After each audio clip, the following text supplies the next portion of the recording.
This is going to be important as we go into this and go through this so that you can understand who the being is that you're dealing with. He is a female with a genetically modified gene in him, or chromosome in him rather.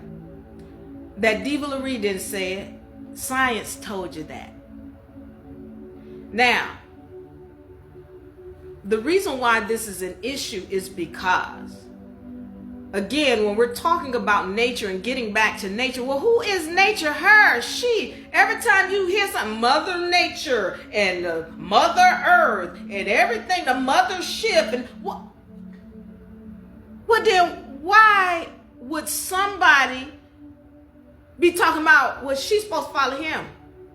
Let me get back to this. Self-love, discovery, and balance.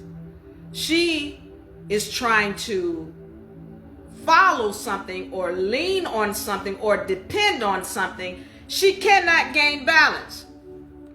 She got 2 chromosomes here. She never taps into the other chromosome because she's too busy trying to lean on him.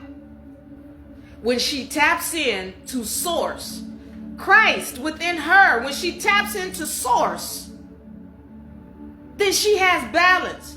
She is the yin and the yang, the alpha and the omega, the beginning and the ending, when she has balance, when she knows who she is. But she can't have balance when she doesn't know who she is. Somebody told her, you're not worth anything. You are weak. You can't do nothing unless you have a man. Has made her feel like she is nothing unless she has a man.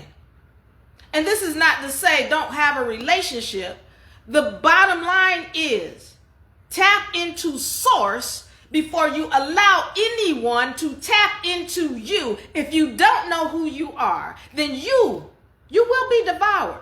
Because the people who are tapping into you, the Y chromosome, you go ask science, is it natural? Women in particular have no clue about who they are, what the history of the woman is, what it is when you have sex, what it is when you bring another being into this dimension on a spiritual level. You don't know who he is. But from a young age, you know about Snow White and the 7 Dwarfs and Cinderella and all these other women who are supposedly saved by, the Prince Charming.